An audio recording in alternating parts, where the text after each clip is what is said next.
लक्ष द्या, एक माणूस मुंबईहून पुण्याला 4 kilometre per hour means 4 kilometre प्रति तास या वेगाने जातो आणि 6 किलोमीटर पर आवर वेगाने परत येतो. म्हणजे हे मुंबई हे पुणे, ठीक आहे. मुंबईहून पुण्याला हा 4 किलोमीटर पर आवर या वेगाने मीन्स स्पीड दिली आहे आपल्याला, स्पीडनी जातो आणि परत पुण्याहून मुंबईला कितीनी येतो, 6 किलोमीटर पर आवर या स्पीडनी वापस येतो. तर त्याचा एकूण सरासरी, त्याचा एकूण प्रवासाचा सरासरी वेग किती. आता ऍव्हरेज स्पीड विचारली मीटर पर आवर या स्पीडनी जाऊन राहिला आणि 6 किलोमीटर पर आवर या वेगाने येऊन राहिला. म्हणजे हा आपला मुंबईहून पुण्याला पुरा कंगाल आहे. हा याच्या खिशात एक पैसा नाही आहे, काही नाही आहे. हा जाते 4 किलोमीटर वरून पुण्याला कशाला, गर्लफ्रेंडला भेटायला. ठीक आहे. गर्लफ्रेंड म्हणते नाही, मी पाहिलं होतं फेसबुक वरती तू दुसरा होता आणि आता रिअल मध्ये वेगळा दिसून राहिला, तर हा तू नाही, त्याला रिजेक्ट करते. तो पुण्यावरून 6 किलोमीटर स्पीड वाढवून वापस येते आपल्या घरी चुपचाप.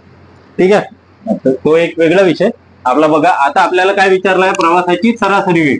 प्रवासाचा सरासरी वेग, सरासरी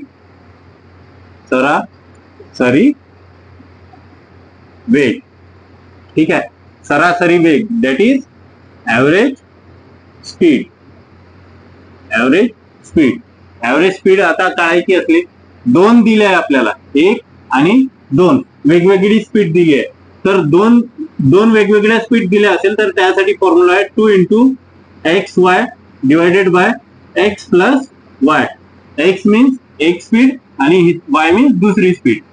ठीक आहे. दिस is x and this is y. 2 into 4 into 6 divided by 4 plus 6. 6 चौक 24, 24 दुने 48, 48, 6 अधिक 4 अधिक 6 किती होते, 10. That is 4.8. 4.8 average speed.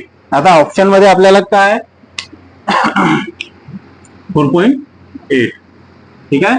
सरासरी वेग झाला किलोमीटर पर आवर. आता ऑप्शन मध्ये आपल्याला दिलं होतं,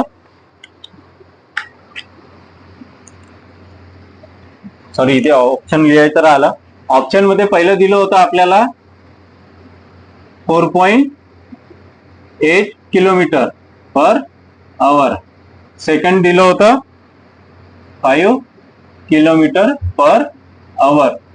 थर्ड दिलं होतं आपल्याला 4.2 किलोमीटर पर आवर आणि चौथं दिलं होतं 5.6 किलोमीटर पर आवर.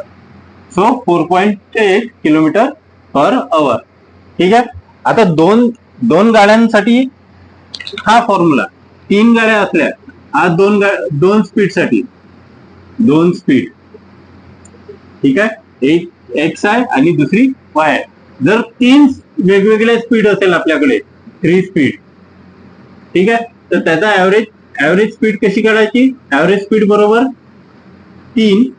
आता 3 स्पीड कोणती आहे आपल्याकडे, x, y आणि z. ठीक आहे. तर 3x y z divided by x y plus y z plus z x. हा झाला 3 स्पीड साठी हा फॉर्म्युला. आलं लक्षात. ठीक आहे.